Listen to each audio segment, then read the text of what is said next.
Today we're looking at the X10 from EasySMX.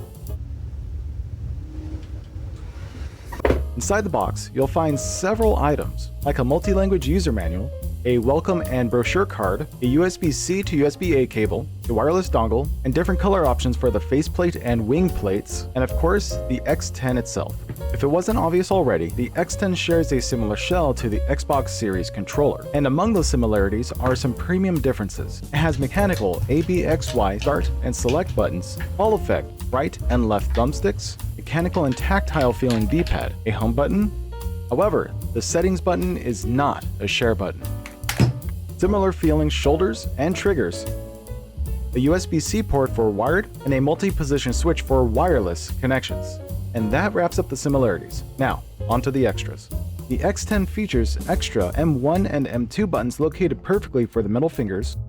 It also features 4 different connection methods, starting with receiver mode, then wired mode for using a USB cable, Bluetooth mode for Android and iOS devices, and finally NS mode for Nintendo Switch. EasySMX have said this is the only mode that officially supports the 6-axis gyro, but more on that later. The X10 also has this clip area for mounting a smartphone holder, but it isn't a universal mount, at least not when compared to the FlyDigiVader 3 Pro. Although it does look similar, FlyDigi's smartphone mount will not fit the X10. So with that in mind, make sure you buy the correct smartphone holder. While we're comparing with the Vader 3 Pro, it's worth mentioning that the thumbstick caps look very similar. However, they cannot be removed or replaced. That said, the thumbstick resistance is stronger on the X10. And of course, a little bit of a gimmick, but the X10 comes with alternative white face and wing plates. This gives you the option to customize the look of the controller based on your own preferences. I'm personally a fan of the white face and black wing plate combination. For those wanting variety, there's a purple version available with the same white replacement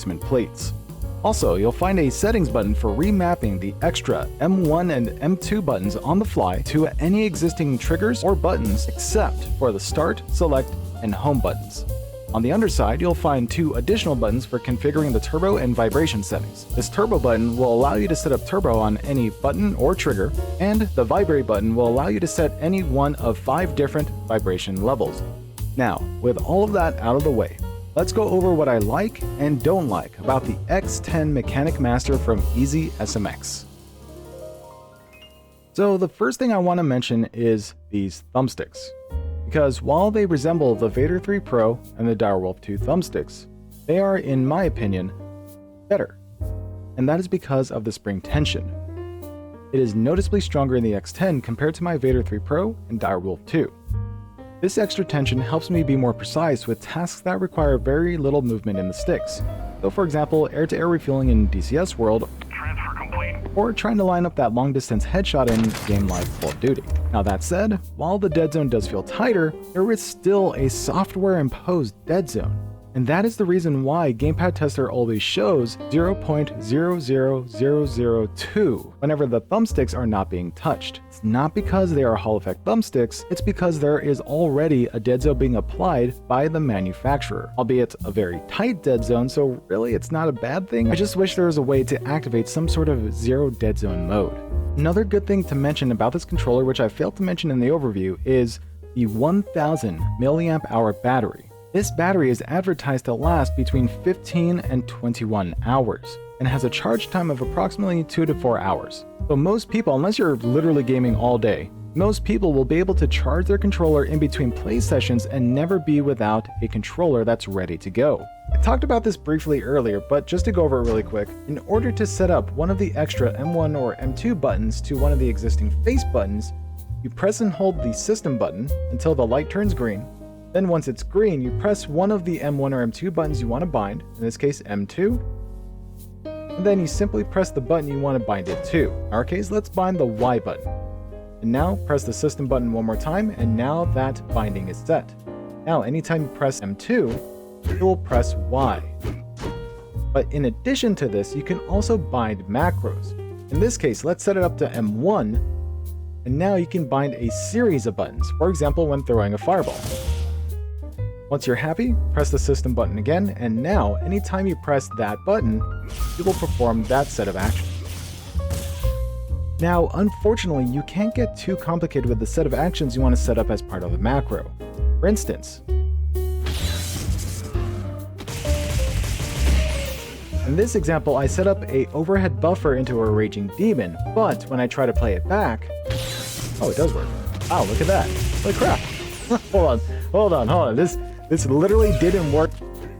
Didn't do it there. Okay, yeah. So, it's inconsistent. Basically, the more complex your macros get, the less consistent the outcome will be. So the more simple your macros are, the more you can actually rely on them. They're just not going to be frame perfect. Also, one of my main gripes with controllers is the D-pad style. But so far, I haven't had any issues with this more classic plus-shaped D-pad compared to the circular 5-pad that's found on series controllers. This has been working out pretty well, and I'm actually quite enjoying it.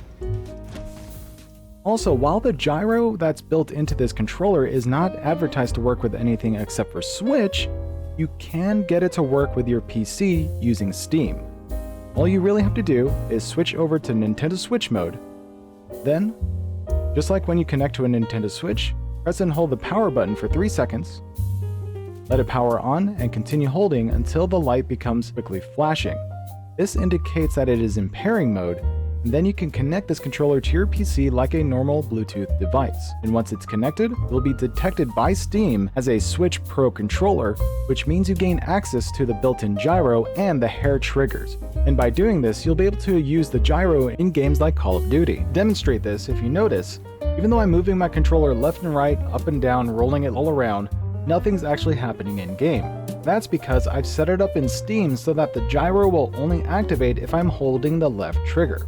Now if I hold the left trigger, I can now aim left and right by rotating the controller. I can also aim it up and down by tilting it up and down, and in Steam I've also enabled the roll axis to show a total of 6 axes. So in addition to yawing the controller, I can also roll it to aim left and right. Now I did mention something earlier about a hair trigger, meaning that in order to fire the gun, I barely have to pull the trigger instead of pulling it all the way down.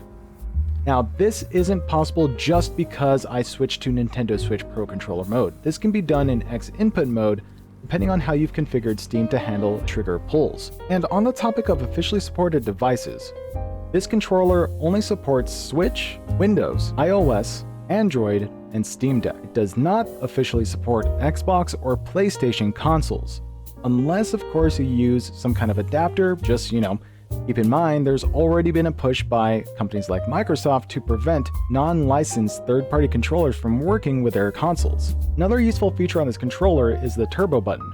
That is because you can set up any button or trigger as a button that repeatedly presses as long as you hold down the button, or if you press it once and let it go and it will continue firing. So just to demonstrate what turbo mode even is, you notice we're currently in single fire mode, so if we aim and press and hold the trigger, it only fires once.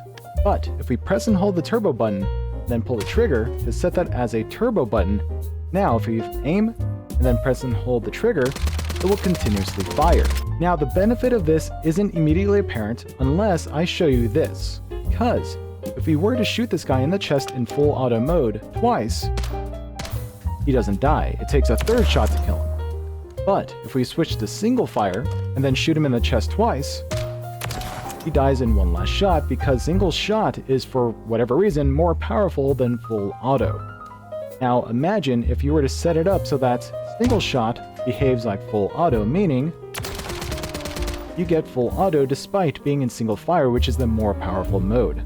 And in addition to that, if you press and hold the turbo button and press either the start or the select button, you can either increase or decrease the turbo speed. So if I want to decrease it to the slowest setting for the maximum accuracy, I can now hit this guy in the far back without even having to aim the gun.